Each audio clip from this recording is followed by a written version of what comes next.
Bonjour et bienvenue au Bulletin des régions, une émission qui est réalisée grâce à la collaboration de 20 télévisions communautaires autonomes associées à Cogeco. Au sommaire pour vous cette semaine. En Gaspésie, l'heure est à la mobilisation contre la pauvreté.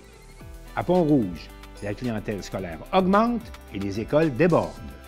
À Amqui, 3,3 millions de dollars pour financer des initiatives d'intégration du bois dans la construction.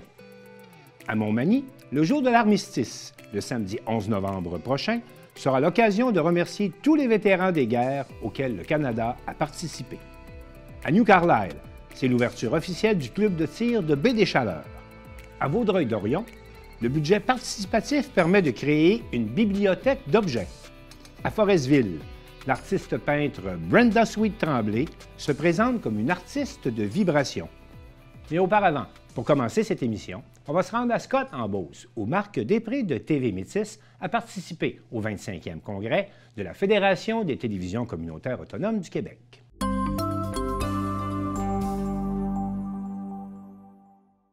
Eh bien, Amélie Hens, cette année, c'était un événement anniversaire très important pour la Fédération des télévisions communautaires autonomes du Québec et ça se passait à la Cache à Maxime. Oui, exactement. Cette année, on était ici à Scott, dans Chaudière-Appalaches, pour fêter le 25e anniversaire de la Fédération des TV communautaires autonomes. Donc, c'est déjà un quart de siècle pour la Fédération qui a été fondée à Plessisville il y a déjà 25 ans de ça. Et pour vous, c'était un deuxième anniversaire parce que c'était votre 10e congrès? Oui, exactement. C'était mon 10e congrès. Donc, je vais avoir complété ma 10e année complètement cet hiver, en février prochain. Mais c'est effectivement mon 10e congrès. Puis, c'est drôle parce que c'est le premier des 10 congrès que c'est pas moi qui organise. C'est entièrement ma collègue Valérie Naud qui a fait l'organisation de celui-ci. Donc, j'ai pu vraiment profiter puis parler aux membres puis essayer de moins courir un petit peu. Mais c'était vraiment très agréable. Et qui dit 25e anniversaire dit moment opportun pour un nouveau slogan. Et oui, donc cette année, on a décidé de faire plusieurs marchandises, en fait, parce que Valérie, justement, va visiter les écoles de différentes régions pour essayer de recruter des nouveaux travailleurs dans nos TV, inciter les jeunes qui graduent à venir travailler pour la télévision communautaire autonome partout sur la province. Donc, on a décidé de moderniser un peu le slogan. Donc, on y va avec cette année la télévision qui ose. Donc, on a développé différents outils de communication pour le partager puis pour avoir une belle visibilité là, auprès de la population en général pour faire la promotion de la TV communautaire. Et on le sait, bon, au niveau des télévisions communautaires autonomes, c'est important la relève, c'est important les bénévoles. Alors, on a même été visiter des écoles. Oui, exactement. C'est déjà commencé. Donc, c'est le fun. L'ouverture est super belle. Quand on contacte les écoles, il y en a beaucoup des professeurs qui nous accueillent directement dans leur classe. Donc, on peut aller donner un petit cours sur qu'est-ce que la télévision communautaire, c'est quoi sa mission, ses valeurs, comment ça fonctionne. Puis, il y en a gros qui apprennent leur existence. Donc, on pourrait être surpris parce que la TV communautaire, dans la province, ça fait déjà au-dessus de 50 ans que ça existe. Mais il y a des gens qui la connaissent pas encore. Donc, cette démarche-là est super importante. Puis, je pense que ça va être une clé pour notre futur. Il y a une quarantaine de télévisions communautaires présentes. Oui, exactement. Donc, on est 40 membres en ce moment. C'est un peu malheureux parce qu'il y a 2 télévisions qui ont fermé au courant de l'année dernière. Donc, c'est toujours très triste parce que repartir une TV communautaire, c'est pas impossible, mais c'est extrêmement difficile. Ça demande beaucoup d'énergie, beaucoup d'investissement de départ. Donc, c'est pas tout le monde qui est en mesure de se permettre ça. Donc, d'en voir fermé, on sait que si ça veut revenir, ça va être encore plus difficile que de la maintenir, mais malheureusement, il y en a qui n'ont pas eu le choix cette année. Et bon, avec le 25e anniversaire aussi est venue une expérience qu'on a fait en 2015, que l'on a reprise, donc une tournée vraiment de tous les membres. Oui, exactement. Donc, au printemps, on a fait la tournée des membres de partout au Québec. Donc, on a visité les 15 des 17 régions administratives où on trouve des TV communautaires autonomes. Donc, ça a été vraiment très intéressant. Ça a été une une excellente expérience pour Valérie pour découvrir tous nos membres sur le terrain. Puis nous, ben, moi personnellement, ça leur a permis de mettre à jour les chiffres qu'on avait puis de pouvoir comparer, bon, l'évolution sur 8 ans, parce que la dernière tournée qu'on avait faite, c'était il y a 8 ans, en 2015. Donc c'est ça, là, on a des nouveaux chiffres à jour. Ça nous permet de mieux représenter les TV dans les gouvernements puis d'avoir des arguments vraiment solides parce que là, on connaît super bien nos membres puis on a des données fiables pour les représenter parce qu'on a réussi à visiter 39 de nos 40 membres. Donc, nos données, c'est pas des approximations, c'est vraiment ce qu'il y a sur le terrain. Et c'est grand, le Québec! C'est très grand, au-dessus de 9000 km en quelques mois, effectivement, mais ça vaut vraiment la peine. C'est toujours très agréable de visiter toutes les régions puis de voir la réalité des régions. Il y a tellement un éventail différent de télévision, de modèles, de façons de fonctionner, de communautés. C'était très, très, très enrichissant pour nous.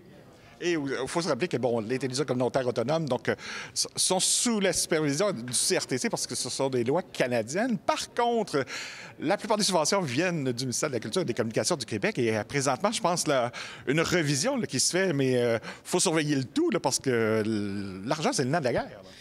Oui, exactement. Ils sont en révision du PAMEC en ce moment même. On a déjà fait des représentations. Le MCC a consulté les récipiendaires. Donc là, normalement, on devrait avoir un premier rapport bientôt. On nous a dit qu'on nous tiendrait au courant, mais le tout va être fait avant la fin mars parce que les nouveaux protocoles devraient être signés avant la nouvelle année financière du gouvernement qui commence le 1er avril. Donc, effectivement, ça s'en vient. Bref, on se souhaite une longue vie pour toutes les TCA. Oui, absolument. Un autre 25 ans et même plus. Merci. Merci.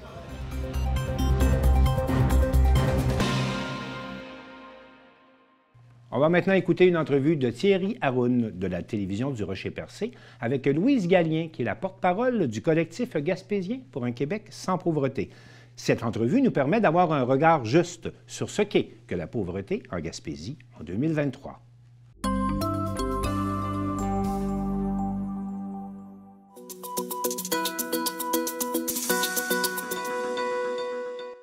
L'heure est à la mobilisation sur le plan de la lutte à la pauvreté. C'est du moins ce que prétend le collectif gaspésien pour un Québec sans pauvreté, avec des chiffres à l'appui. L'organisme demande par la même occasion à Québec d'agir. Le collectif qui est présent tout autour de la péninsule en veut pour preuve la toute dernière étude sur cette question de l'Institut de recherche et d'information socio-économique publiée en septembre dernier. Selon cette étude, il en coûte plus cher pour vivre dignement en région que dans les grands centres. En effet, le revenu viable en Gaspésie varierait entre 37 126 et 40 134 $ pour une personne seule, alors que les montants d'assistance sociale varient entre 9 240 et 18 578 $.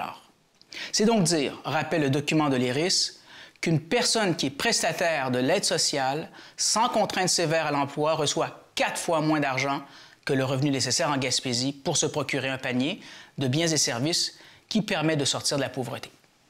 Bonne écoute. Alors, Madame Gallien, merci d'avoir accepté notre invitation. Ça me fait plaisir. Moi, il y a cette journée internationale pour l'élimination de la pauvreté.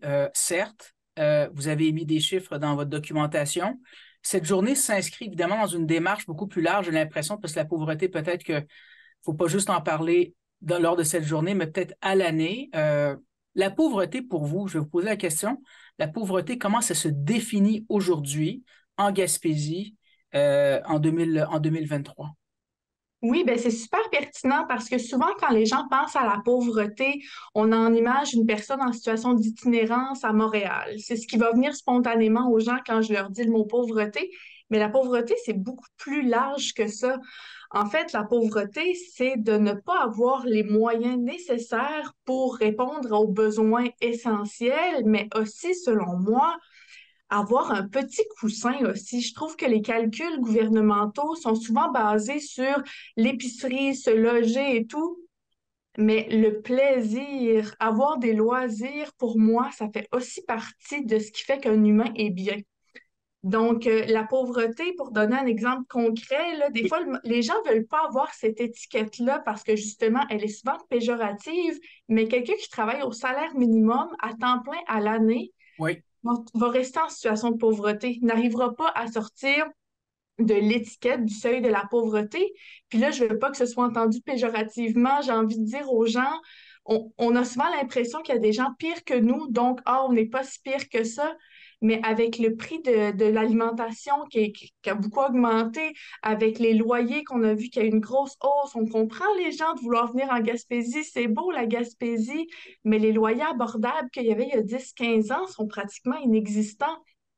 Fait que tu sais, moi, je dis tout le temps, les factures augmentent à un rythme effréné, mais on ne peut pas dire la même chose des revenus. Puis les revenus, ça va être autant le salaire, mais ça va être les prestations de chômage, les prestations d'aide sociale, tout ce qui nous permet en fait de vivre. Ça augmente à un rythme un peu plus lent.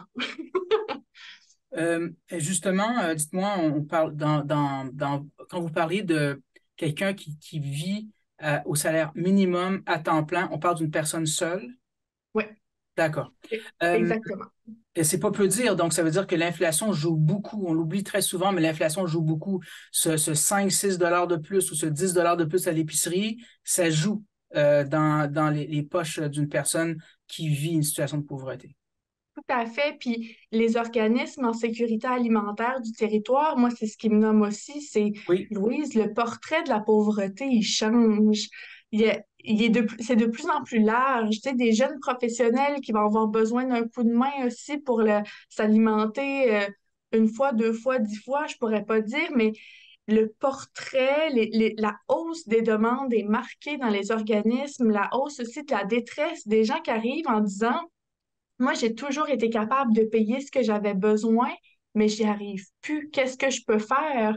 Puis les intervenants se retrouvent avec vraiment beaucoup d'impuissance à dire, écoute, je ne sais pas quoi faire, même si mon mandat, c'est la santé mentale ou c'est la sécurité alimentaire, c'est l'empowerment des femmes, mais là, ils font, je peux pas rien faire pour cette situation-là. Puis, tu sais, je veux pas être pessimiste, mais on dirait, je suis peu rassurée pour les prochains mois, prochaines années. Je pense qu'il va falloir comme une intervention massive du gouvernement pour permettre à tout le monde de souffler, là. Parlons-en du gouvernement parce que dans votre communiqué que vous avez émis, il y a 5 points, je les nomme, mais c'est le 5e sur lequel qui m'a beaucoup interpellé. 1, vous demandez un soutien aux revenus suffisant, pour que tout le monde puisse couvrir ses besoins essentiels. Là, je le lis. Des services publics universels de qualité accessibles partout sur le territoire, la réduction des inégalités entre les riches et les pauvres, un salaire minimum qui permettrait de sortir de la pauvreté, de vivre dignement en Gaspésie, mais surtout une campagne de lutte contre les préjugés envers les personnes en situation de pauvreté. C'est pas peu, ça, une campagne de lutte contre les préjugés. Les préjugés existent encore à tel point qu'on demande une campagne de lutte contre ça. J'aimerais vous entendre, si vous permettez.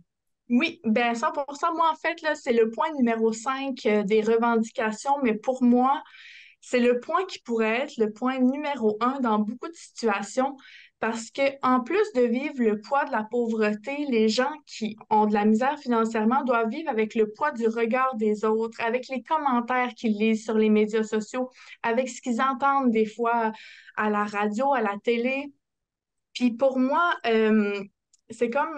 c'est la partie où est-ce que comme population, on a un pouvoir aussi. Parce que moi, Louise, assise dans mon bureau, je ne peux pas augmenter le chèque d'aide sociale des gens, mais je peux m'asseoir et me dire qu'est-ce que je pense de la pauvreté. Mm-hmm. Puis moi, j'ai envie de dire aux gens d'avoir un peu l'humilité de s'asseoir puis de dire, même si je pense que je sais c'est quoi la pauvreté, est-ce que je le sais réellement ou est-ce que c'est juste ce que j'entends dans mes soupers de famille, ce que j'entends, ce que je lis sur Internet?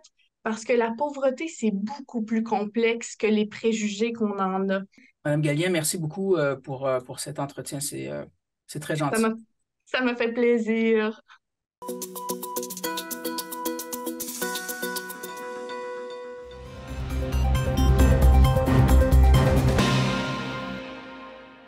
J'accueille maintenant Danick Julien de CJSR. Danick, bonjour. Bonjour, Martin. CJSR, ça signifie Côte-Joyeuse Saint-Raymond. Qu'est-ce que c'est comme télévision et qu'est-ce que c'est comme territoire où vous œuvrez? CJSR, c'est une télévision qui a pris en fait son envol à Saint-Raymond-de-Portneuf. Il y a plus de 50 ans de ça. Saint-Raymond-de-Portneuf, il y a un endroit qui s'appelle la Côte-Joyeuse. C'est une côte assez à pic qui, justement, a quand même fait la renommée de la ville et c'est pour ça que la télévision a tenu ce nom-là. Évidemment, plus ça a avancé, plus CJSR a grossi. Et, vous avez étendu votre territoire, oui? Exactement. Et là, on couvre l'ensemble de Portneuf. Ça fait partie d'un des enjeux de Saint-Raymond parce que les gens de Portneuf pensent qu'on est de la télévision de Saint-Raymond, mais en fait, on est la télévision de tout Portneuf, là, qui regroupe quand même 18 municipalités. Là. On parle parmi les plus grosses, oui? Parmi les plus grosses, pouvez-vous nous en nommer quelques-unes? On a Donnacona, Pont-Rouge, les images de drone que vous avez vues il y a quelques secondes en faisaient partie. Il y a également Saint-Marc-des-Carrières. Saint-Raymond, c'est la ville en ce moment qui est la plus peuplée du territoire. Cependant, il y a Pont-Rouge et Donnacona qui connaissent quand même un très grand développement. Denis, est-ce qu'on parle d'une banlieue de la capitale nationale Québec ou on parle d'une région qui a son économie propre à elle? C'est une région qui a son économie propre à elle. C'est sûr que les villes de Pont-Rouge et de Donnacona, il y a beaucoup de gens qui vont aller travailler à Québec en raison de la proximité, mais il y a des grosses usines. On parle de Alcoa, à Deschambault, Grondines. On parle également à Saint-Basile. Il y a Ciment Québec. Sinon, on est quand même au nord de Québec, à 45 minutes de là-bas, en fait. C'est aussi un territoire où il y a beaucoup de plein air.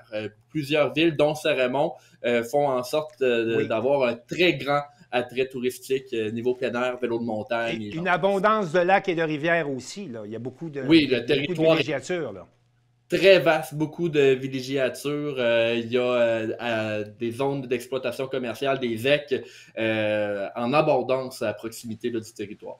Danick, parlons maintenant des sujets d'actualité chez vous. Merci pour le topo. Tout d'abord, on a déjà eu un reportage sur le bulletin des régions là-dessus. C'est préoccupant l'avenir de vos églises patrimoniales dans Portneuf. Exactement, Martin. Comme je disais tout à l'heure, on a des grandes villes dans Portneuf.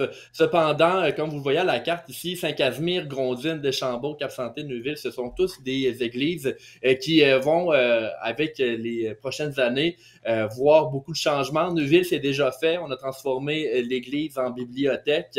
Le diocèse, en fait, moi, j'ai eu une conversation avec le chanoine Jean Tailleur qui prend en charge le dossier dans Portneuf.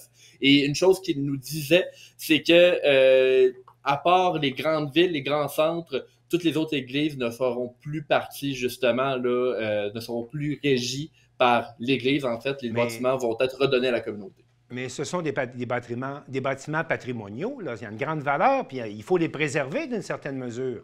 Exactement, c'est pour ça qu'un peu partout, il y a des comités qui se sont créés, citoyens, pour protéger ces églises-là. Qui sont au cœur de vos villages, là, bien sûr. Exactement. En plein cœur de tous les villages, oui. Exactement. Il y a des villes également qui s'impliquent, en fait, un peu partout. Il n'y a pas juste Neuville là, qui a fait une bibliothèque avec ça. Il y a d'autres municipalités également. En fait, il y a quand même beaucoup d'idées qui sont reprises un peu partout dans Portneuf pour protéger les églises. Des fois, le gouvernement peut aider. Parfois, évidemment, c'est des villes qui vont acheter, eux, l'église pour pouvoir justement s'en occuper. Est-ce qu'on croit que tous ces dossiers-là vont se régler dans la prochaine année? L'avenir des églises dans Portneuf? En fait, quand j'ai rencontré M. Tailleur, une chose qu'il m'a dit, c'est qu'ils sont en train de faire un plan à long terme pour les 10 prochaines années. Donc, il y a des églises qui, au courant des prochaines années, vont être justement cédées aux villes, aux comités citoyens, mais on n'a pas encore là, la date butoir de tous ces projets-là. Mais on le sait que dans le plan à long terme, il y a les églises de Saint-Marc, de Saint-Raymond, de Donnacona et Pont-Rouge qui intéressent encore le diocèse. Merci pour cette question. On apprend également chez vous qu'il y a des grosses rénovations présentement au SOS Accueil de Saint-Raymond. Oui, le SOS Accueil, Martin, si je peux me permettre d'expliquer qu'est-ce que c'est dans le nord. Dans le nord de Portneuf, c'est un organisme qui a plus de 50 ans d'activité et qui a toujours pu aider les gens autant à l'alimentaire que le vestimentaire. Donc, des gens qui étaient en difficulté, des familles vont au SOS Accueil, reçoivent de l'aide communautaire. Vous voyez, ça, c'est l'ancienne bâtisse qui est présentement détruite parce qu'ils sont en train, sur le même site, de reconstruire les SOS Accueil. En fait, là, c'était en 2 bâtiments. On met tout ça en un gros bâtiment travaux, comme vous le voyez ici. Exactement. Oui. Et ça a bénéficié d'une très grande aide de la communauté. La ville a embarqué là-dedans. L'entreprise Côté et Fils là, qui fait la construction, elle aussi met justement beaucoup d'aide pour ce bâtiment-là qui est très important pour Saint-Raymond, Saint-Léonard, Rivière-à-Pierre et Lac-Sergent. Danick, ce n'est pas seulement à SOS Accueil Saint-Raymond qu'il y a beaucoup de projets parce qu'on parle de développement à Donnacona. Exactement, Donnacona, c'est une ville qui est en pleine expansion, un peu comme Pont-Rouge. En fait, Donnacona, la première chose qui a été faite à la fin de l'été, c'est de refaire la caserne de pompiers. C'était assez problématique là-bas parce que la caserne qui avait 3 portes habilitait 4 camions. Elle est située à un endroit qui est quand même stratégique pour Donnacona, mais on avait besoin de tout remettre à neuf parce que niveau réglementaire, c'était pas encore là. Mais non, on voit des images, on voit des images, on a démoli la caserne au complet ou on l'a Oui, elle est démolie en ce moment. Elle est démolie en ce moment. OK, on refait à neuf. Ça. Exactement, on reconstruit. Il y a une chose qui était importante, c'est d'avoir justement 5 portes pour un camion supplémentaire, donc une porte par camion, comme ça se fait un peu partout au Québec, selon les réglementations. Une autre chose qui est bien importante pour Donnacona, c'est de pouvoir garantir un endroit où les pompiers peuvent désinfecter leurs vêtements, leur équipement. Cette chose-là n'était pas encore... Donc, on se remet à jour, là, on se remet à jour pour un meilleur service et pour en donner plus, là, une meilleure protection pour les citoyens. Est-ce que c'est le seul gros projet qu'il y a actuellement à Donnacona? Non, un autre projet d'envergure arrive et il y avait une ancienne papetière à Donnacona qui prenait un très gros secteur de la ville, c'est-à-dire, pour ceux qui sont déjà allés, il y a le vieux Donnacona en bas de ça, donc entre le fleuve Saint-Laurent et la jonction avec la rivière Jacques-Cartier. Elle était là, la papetière. C'est un très gros terrain qui est équivalent à 39 terrains de football. Ce terrain-là est en train, en ce moment même, d'être désinfecté de la présence de l'usine. Ça peut prendre entre 5 et 10 ans pour mettre ce terrain-là à jour. Et ensuite, on va pouvoir faire, pour Donnacona, un gros développement résidentiel et peut-être une zone commerciale également. C'est très, très, très important pour parce que c'est quand même très bien situé, là. C'est à proximité du centre-ville quand même, là. Exactement, c'est vraiment un endroit clé pour la ville et c'est pour ça qu'il y a des investissements considérables là, qui sont faits à cet endroit-là. En terminant, Danick, vous nous soulignez que la scolarité, toute la question de l'éducation dans Portneuf, c'est problématique. Vous avez des hausses de clientèle, vous manquez de bâtiments et vous nous avez préparé un reportage là-dessus. Pouvez-vous nous le présenter? Exactement. En fait, on parle de la ville de Pont-Rouge. Vous voyez, il y avait l'école Personnage. Oui. Ça, c'est une école primaire qui est à pleine capacité. Et bon, là, on veut l'agrandir. Il y avait un projet en 2020 qui a été annulé. Et ça fait vraiment pas plaisir au maire de Pont-Rouge. En plus de ça, il n'y a pas d'école secondaire dans Pont-Rouge, qui est une ville qui grossit. Donc, je vous invite à regarder ce reportage-là qui explique tous les enjeux d'éducation dans ce secteur de Portneuf. Et moi, Danick Julien de CJSR, je vous remercie pour cette tournée des actualités par chez vous et je vous dis à la prochaine. Merci. Merci beaucoup.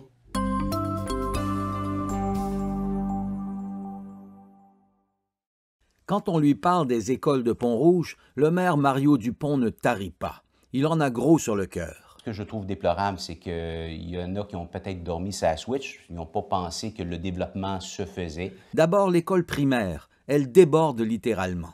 Pont-Rouge est la plus grosse école primaire de la province de Québec. On a 1000 élèves. On a commencé même à envoyer des jeunes à Donnacona pour la partie langage. Donc, on a perdu des services au niveau de l'école primaire. au détriment parce qu'on est rendu à pleine capacité. Ils ont été chercher tout ce qu'il va aller chercher au niveau des locaux à même l'école primaire. Un projet d'agrandissement avait failli voir le jour en 2020 pour 9 millions de dollars. Mais les offres des entrepreneurs n'ont pas été acceptées par le gouvernement du Québec. Trop cher. Les soumissions qu'on a reçues étaient vraiment beaucoup plus élevées que celles qu'on retrouve ailleurs au Québec. Puis c'est pas du tout politique, hein. Faut pas croire que le ministre, c'est sûr qu'à un moment donné, quand il y a une petite différence de prix, le ministre a un petit pouvoir discrétionnaire, mais là, ce sont les fonctionnaires qui analysent ça et qui disent non, ça n'a pas d'allure. Je ne comprends pas quand on parle de chiffres. On va aller ragrandir l'école de Donnacana. Excusez, on parle des mains d'entrepreneurs.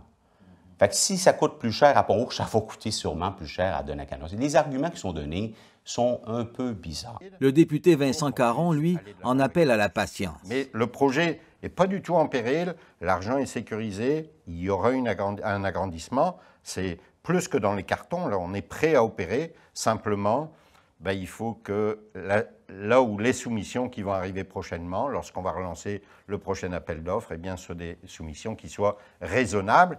Voilà donc pour l'école primaire. Mais il y a aussi un projet d'école secondaire, et là, le problème est plus profond. Ça fait des années que Pont-Rouge réclame une école secondaire.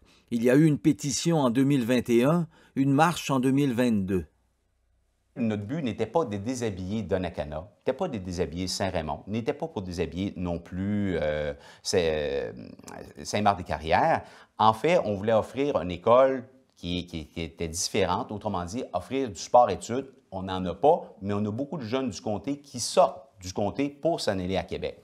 Fait que le but était de regarder pour avoir quelque chose de différent, mais offrir aussi une différence au niveau des gens. Puis ça semblait passer au niveau du centre de service scolaire. À l'époque, on estimait ça à 120, 130 millions. Avec la surchauffe, on peut imaginer que ce serait plus que 150 millions de dollars. C'est énormément d'argent. Je comprends, M. Dupont, qui veuille propulser sa ville plus loin. Mais on va procéder par étapes. Et l'étape numéro 1, c'est de faire parler les chiffres. Faire parler un chiffre en particulier, le nombre d'élèves qui pourraient fréquenter l'école. Tout repose là-dessus. Il fallait d'abord que le centre de service, finalement scolaire, fasse la démonstration de l'utilité. Dès lors qu'on aura cette démonstration, bien c'est évident que moi je vais pousser pour qu'on ait une école secondaire le plus rapidement possible. Ça fait 2 fois qu'on fait une demande de construction d'école à Pont-Rouge et les 2 fois, elles ont été refusées. Alors, on a travaillé avec l'équipe du ministère pour comprendre pourquoi nos demandes étaient refusées. En fait, ce que l'équipe du ministère nous a bien informé, c'est que les centres de services qui obtiennent des constructions d'écoles secondaires ou primaires sont en déficit d'espace de plus de 1500 élèves.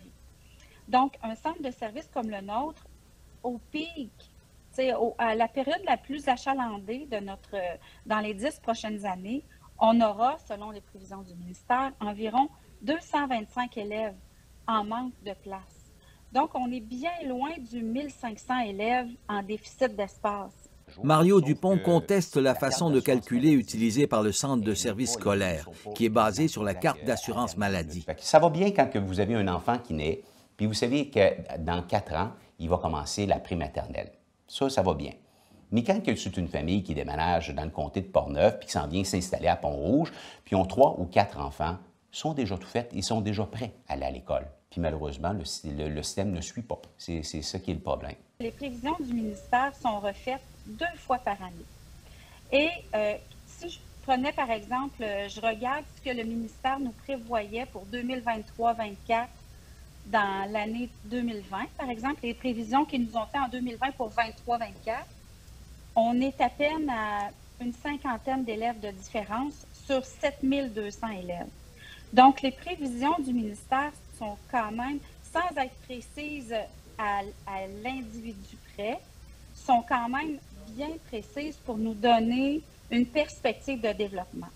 Si on y allait seulement sur des estimations, il se pourrait que, finalement, ce n'est pas de la clientèle avec enfants qui arrive, mais de la clientèle retraitée, alors que quand on travaille avec les cartes d'assurance maladie, c'est vraiment le déplacement des gens, on le voit, tu sais. Écoutez, c'est le comptage qui est utilisé partout au Québec. On ne va pas faire une situation particulière pour Pont-Rouge. Comment ça se fait que Bécancour, vous avez fait une annonce de batterie, comme quoi qu'il y a une usine de batterie qui s'en va là. Et il va manquer de place pour l'école primaire. Vous avez fait toute une annonce pour une école primaire, vous allez agrandir l'école primaire. Vous n'avez pas, sur le terrain, vous allez avec la spéculation, là. Fait que vous comprendrez le scepticisme que je peux avoir envers notre gouvernement présentement, la façon qu'ils vont nous gérer ça. L'équipe ministérielle nous a bien dit, cessez de faire ce type de demande, parce que tant que vos chiffres, les prévisions demeurent à peu près les mêmes, il n'y aura pas de construction d'école. À la place, on va envisager un agrandissement d'école qui coûte 10 fois moins cher. Nous avons déposé au 30 septembre dernier au ministère de l'Éducation une demande d'ajout d'espace à l'école secondaire de Donnacona. Et notre souhait, ce serait d'agrandir l'école secondaire de Donnacona pour être en mesure d'accueillir davantage d'élèves et donc de répondre à nos besoins d'ajout d'espace. Le maire de Pont-Rouge ne lâche pas le morceau. Il a écrit au ministre de l'Éducation Bernard Drainville et même au premier ministre, sans succès. Tout ce que je veux dire, c'est qu'ils ne tiennent pas compte au niveau du développement de Pont-Rouge. Donnacona, ils parlent d'un gros projet où ce qui était l'ancienne Domtar. Eux aussi vont avoir besoin d'espace pour l'école secondaire. Fait qu'on ne règle pas le problème. Puis, tu as Saint-Raymond qui est aussi à pleine capacité. Puis, vous avez maintenant Saint-Marc-des-Carrières qui est aussi pas mal à pleine capacité avec les jeunes de Pont-Rouge qui vont surtout pour le sport-études. Tout ou tard, on n'aura pas le choix d'avoir un autre bâtiment pour accueillir les jeunes. Aubert Tremblay pour CJSR.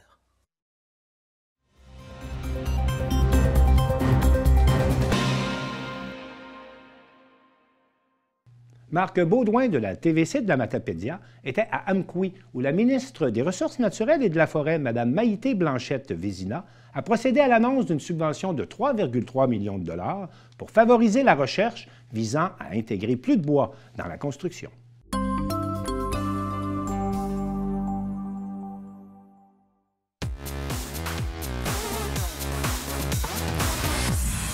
La ministre des Ressources naturelles et des Forêts et la ministre responsable de la région du Bas-Saint-Laurent, Maïté Blanchette-Vézina, était de passage ici à Amqui pour faire une annonce importante en investissement pour le centre CEREX. Aujourd'hui, je viens pour une annonce importante dans le contexte de la lutte au changement climatique. Les matériaux de construction en bois, ça offre un grand potentiel de réduction des gaz à effet de serre. Le bois représente après tout un matériau traditionnel, naturel, durable, qui joue un rôle incontournable dans notre quotidien, on le sait ici dans la région, et qui soutient la décarbonation de notre économie. Ceci dit, la recherche et le développement dans ce domaine peuvent et doivent être poussés encore plus loin pour que le bois contribue davantage encore à la réduction de l'empreinte carbone des bâtiments et, ce faisant, au développement, bien sûr, développement durable du Québec.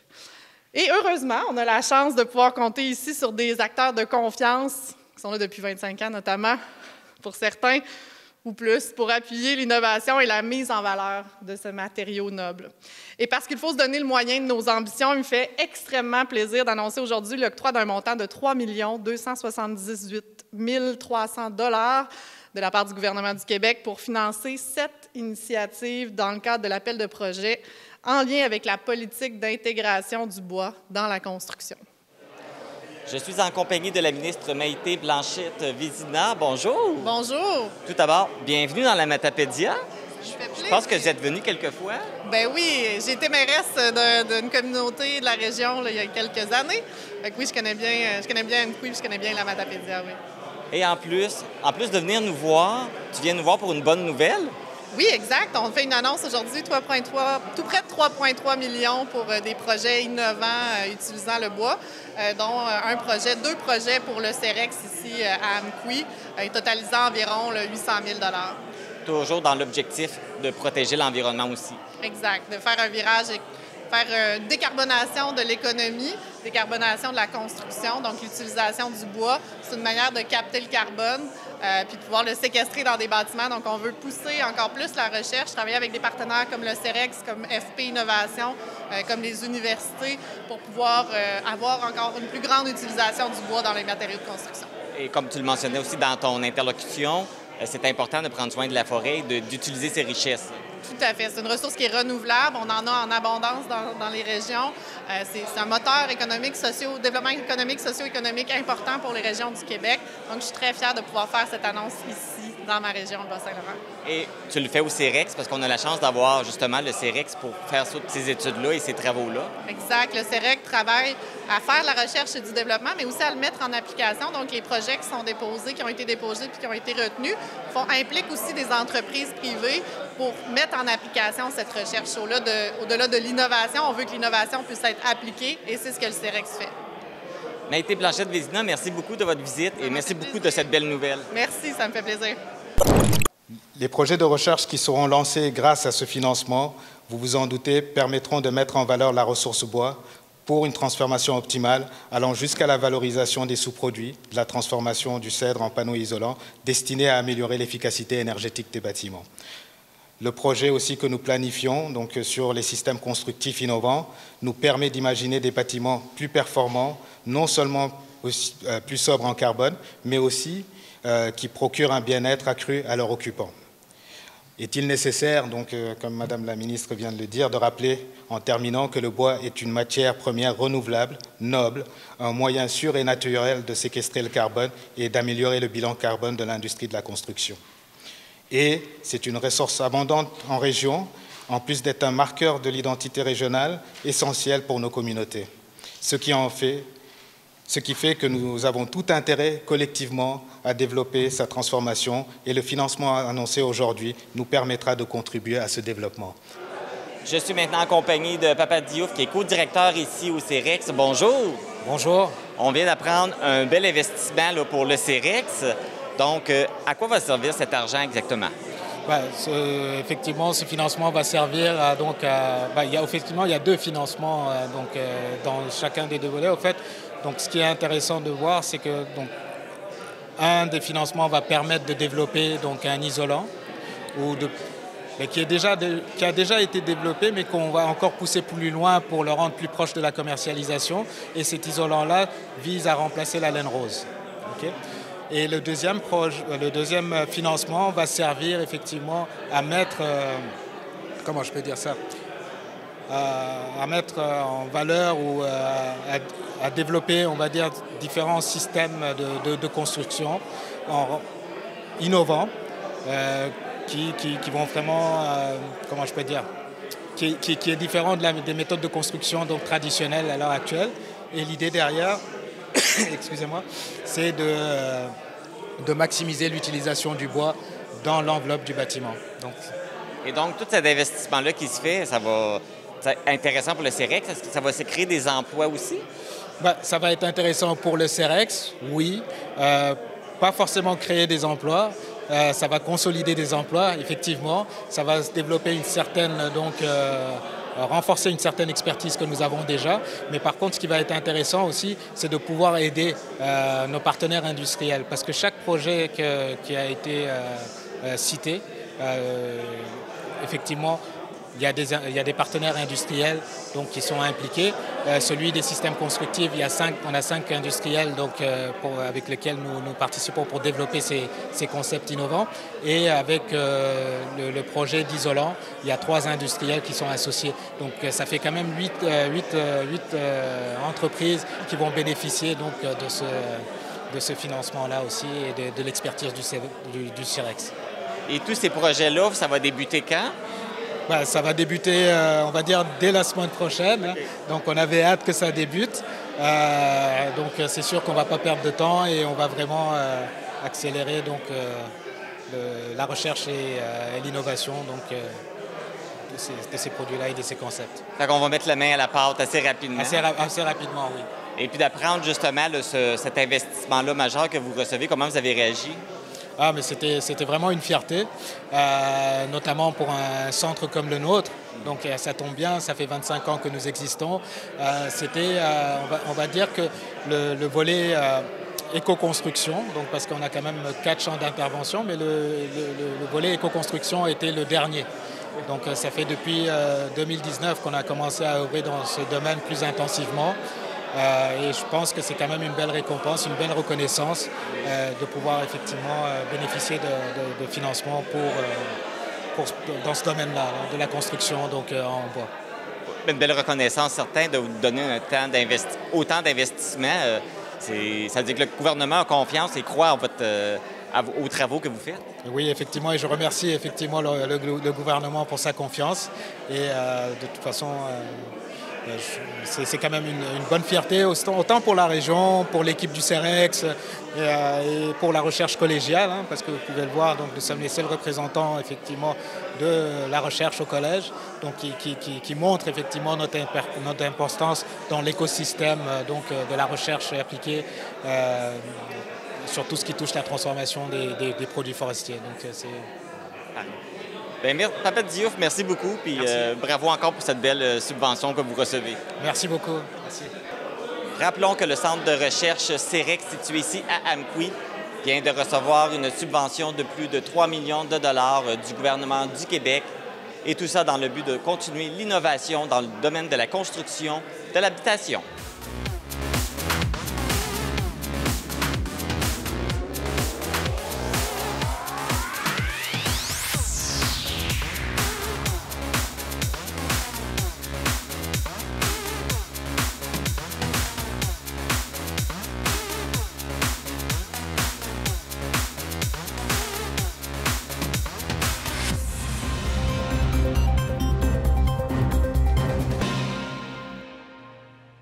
Le samedi 11 novembre, c'est jour d'armistice et Marie-Ève Lamonde de CEMA TV a rencontré Gilles Desjardins de la Légion royale canadienne qui nous présente les activités qui se dérouleront à Montmagny en ce jour d'armistice.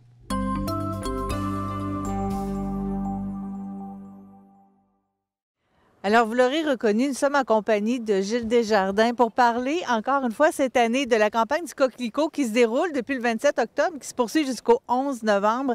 Et il y aura aussi la cérémonie commémorative du Jour du souvenir qui va se dérouler ce dimanche 12 novembre au Cénotaphe, donc ici même, après la messe de 9h30, soit vers 10h30. Bonjour, M. Desjardins. Bonjour, Mme Lamonde. C'est un plaisir de vous revoir à chaque année, de nous parler de tout ça. Vous êtes de la Légion royale canadienne, filiale 150 Bernatchez, Montmagny, Côte-du-Sud. Qu'est-ce que ça veut dire tout ça? Je suis un peu comme Dominique Pichel avec les bye-bye. À chaque année, je dis que c'est ma dernière année, puis je reviens tout le temps. On a besoin de vous. Oui, c'est un peu la passion qui m'a fait. La filiale 150 Bernatchez, ça veut dire ça, c'est une filiale de la Légion royale canadienne. La Légion royale a eu sa charte en 1923. Puis au Canada, c'est en 1926. Ici, à Montmagny, il y a des vétérans de la Deuxième Guerre. Ils ont décidé, on a réussi à avoir une filiale, la 150. Ça veut dire qu'on est la 150e Légion au Canada. Nous autres, ici à Montmagny, on a ouvert ça en 1946. Le premier local était juste en arrière, ici, en haut de chez Corvette. Dans le temps, c'était un local qui était au Chevalier de Colomb.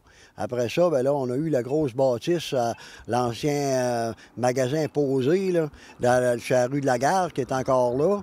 Ensuite, ça s'est transformé, ça s'est transporté quasiment juste en face, au coin angle de la Gare et Saint-Thomas.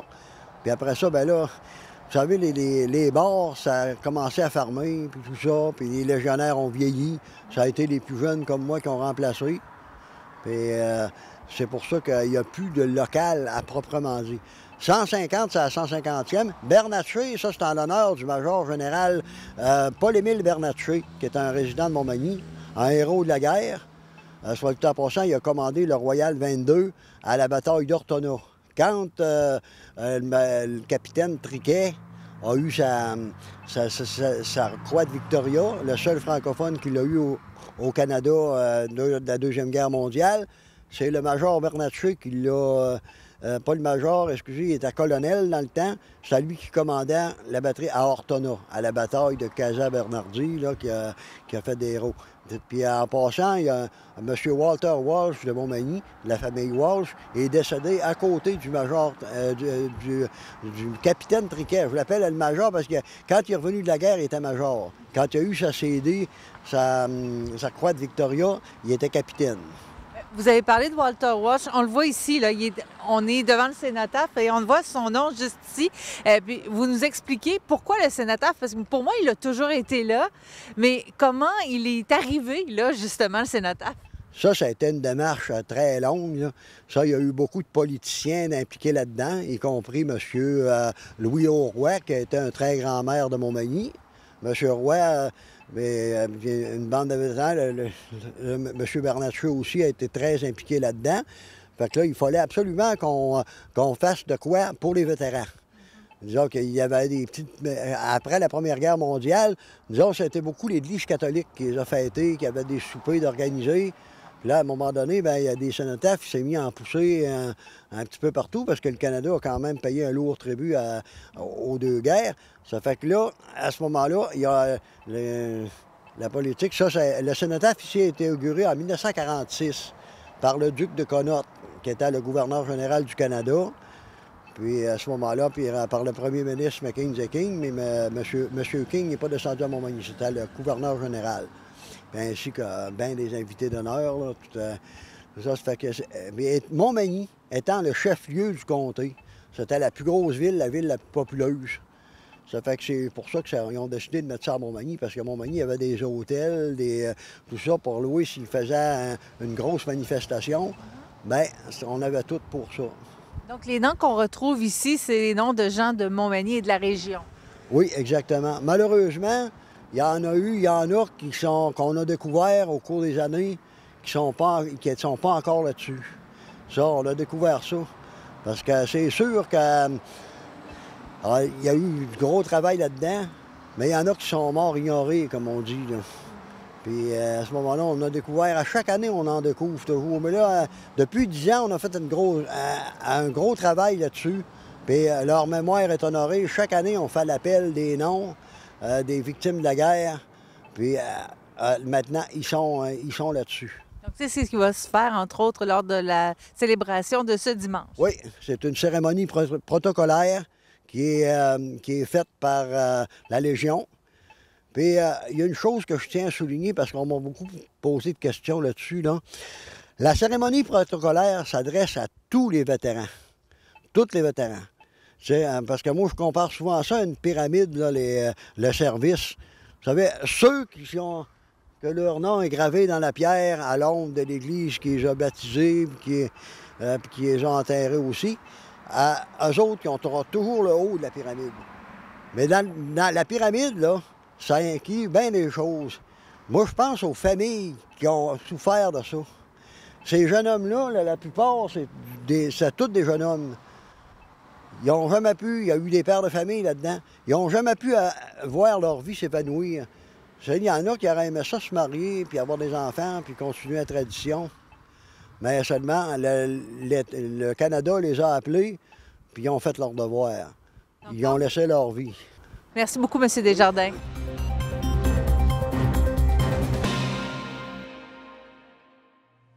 Le club de tir de la baie des Chaleurs à New Carlisle a officiellement ouvert ses nouvelles installations et Valérie Pinault de Télévague était sur place.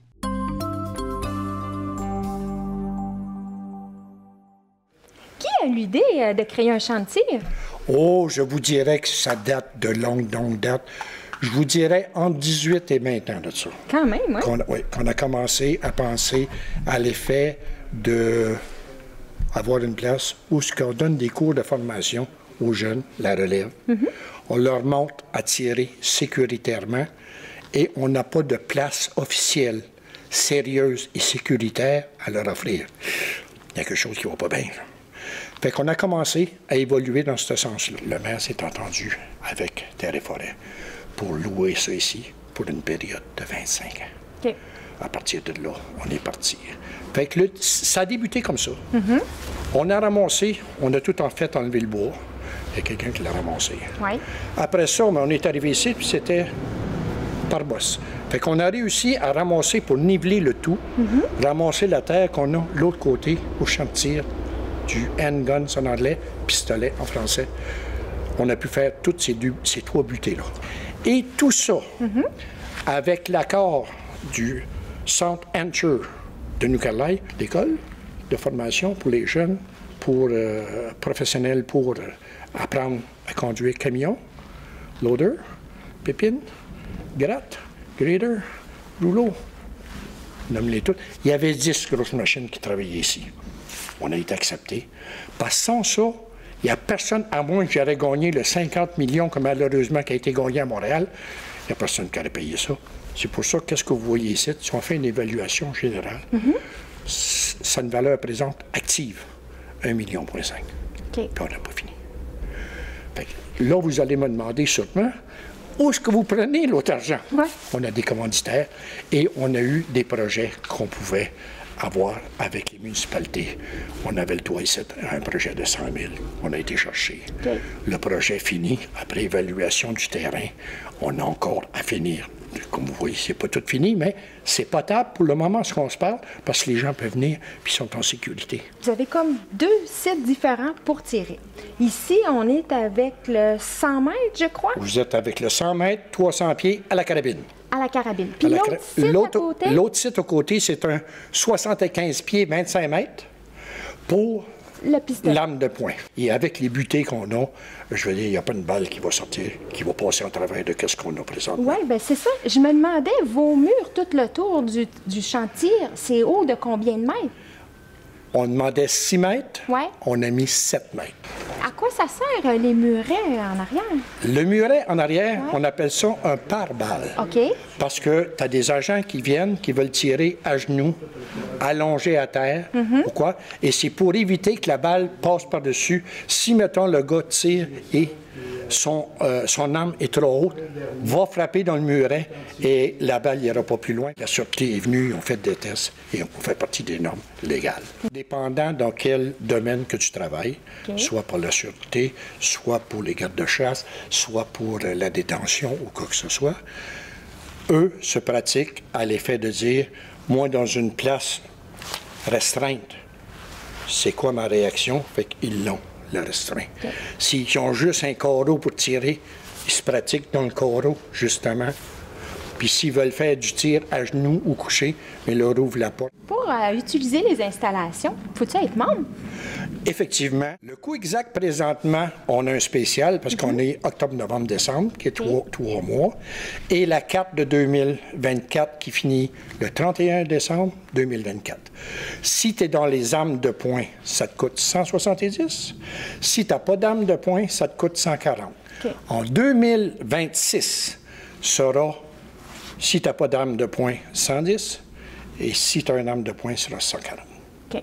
Fait que ça fait, puis tous les gens que je parle autour, qui allaient à Matane, qui allaient à Rimouski, qui allaient du côté du Nouveau-Brunswick, trouvent que c'est pas exorbitant parce qu'ils payaient plus cher que ce qu'on paye présentement ici. C'est quoi vos heures d'ouverture?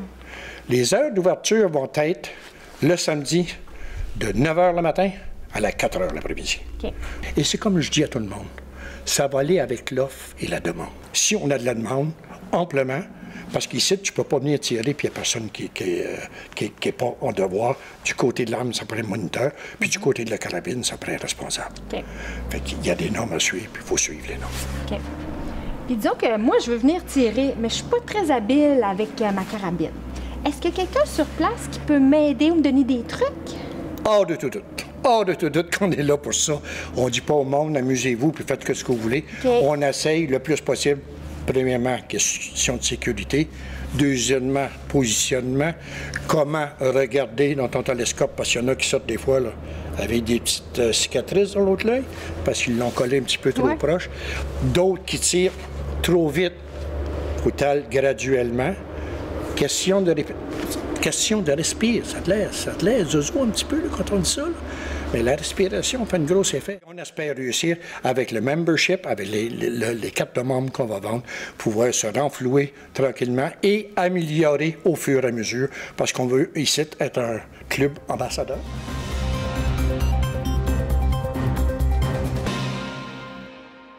De plus en plus de municipalités au Québec proposent des budgets participatifs où les citoyens peuvent décider quel projet pourrait être financé. Natacha Marleau, de C'est sur la télé, nous présente l'initiative qui a été retenue à Vaudreuil-Dorion.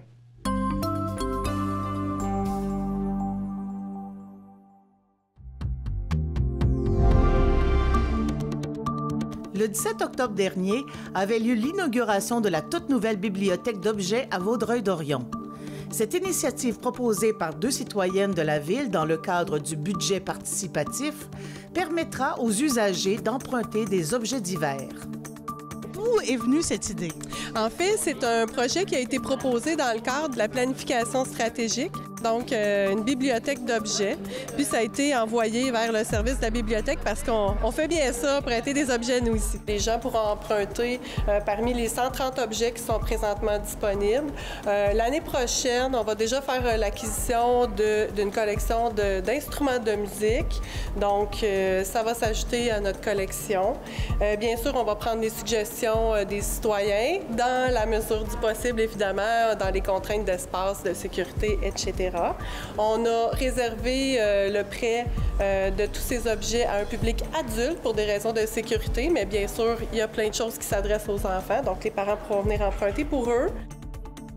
La beauté du projet participatif, mesdames, puis vous en êtes la preuve vivante, c'est que vos idées, on peut devancer vos idées, on est super agile, fait que notre souhait, c'est de répondre aux besoins des citoyens. Je pense que s'il y a une chose à se rappeler, c'est impliquez-vous puis participez.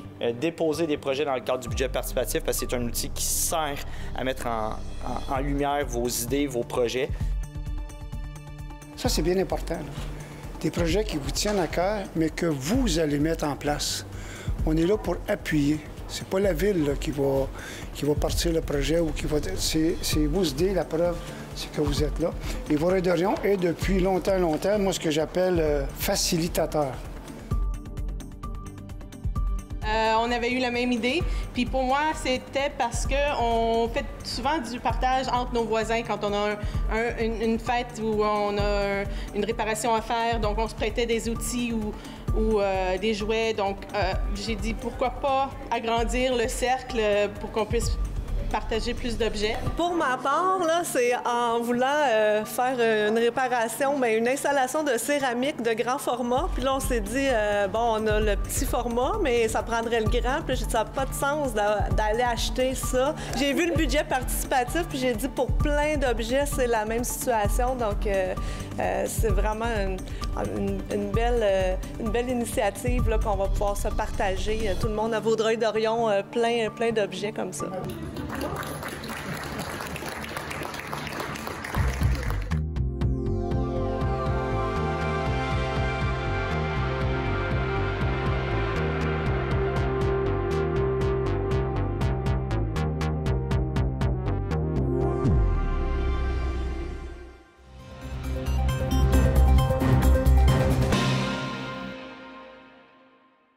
Véronique Lévesque de la télévision du Littoral nous présente maintenant la démarche de l'artiste de Forestville, Brenda Sweet Tremblay.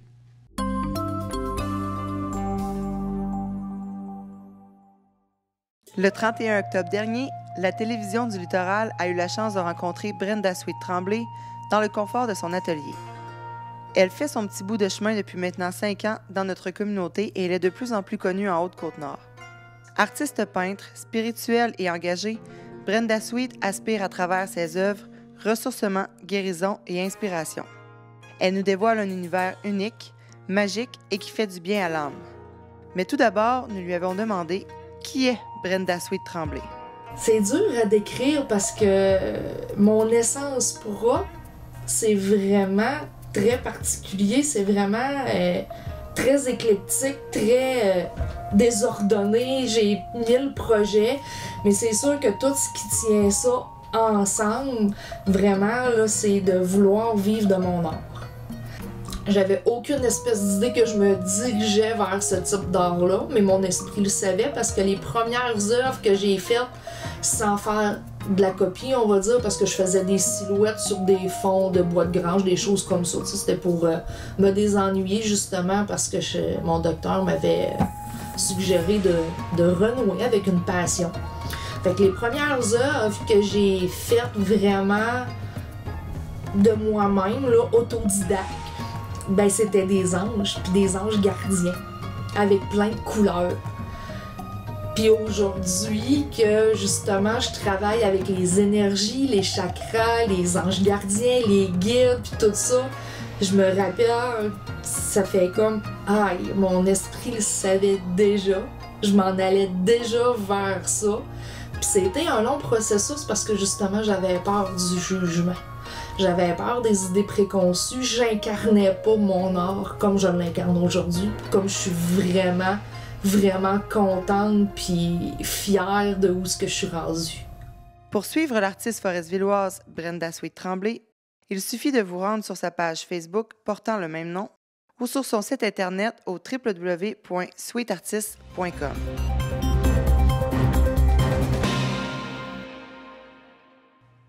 C'est tout pour le Bulletin des régions cette semaine. Je remercie toutes les stations de télévision communautaire participantes et je vous dis à la prochaine.